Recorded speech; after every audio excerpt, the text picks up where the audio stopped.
If you've ever studied biology, you've probably seen this chart before, and you know that it tells us which codons code for each of the amino acids. You've possibly even used it to figure out what polypeptide sequence a specific mRNA strand would result in. But how do we know this is true? How did scientists possibly figure out that AUG codes for methionine? Well, this takes us all the way back to 1961. Francis Crick was working on cracking the genetic code.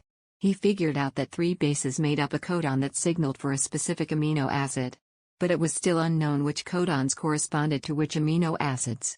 This is where a scientist named Marshall Nirenberg came in.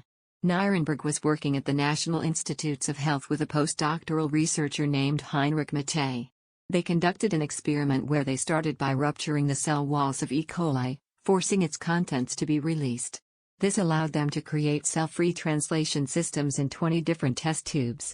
In each test tube, 1 radioactively labeled amino acid and 19 unlabeled ones were added. Each tube had a different radioactively labeled amino acid. Therefore, if it was observed that the protein synthesized was radioactive, it would mean that the radioactive amino acid was incorporated in it and that the codon codes for that specific amino acid. They began by adding the poly-U mRNA strand, a strand of mRNA that just consists of the base uracil, to each of the test tubes. The results showed that only the test tube with radioactive phenylalanine showed a radioactive protein. This indicated that the codon UUU codes for phenylalanine. They repeated the experiment with poly-C and poly-A, finding that they coded for proline and lysine respectively. However, there was still a lot of work to be done to figure out which bases made up each codon and what order the bases appeared in.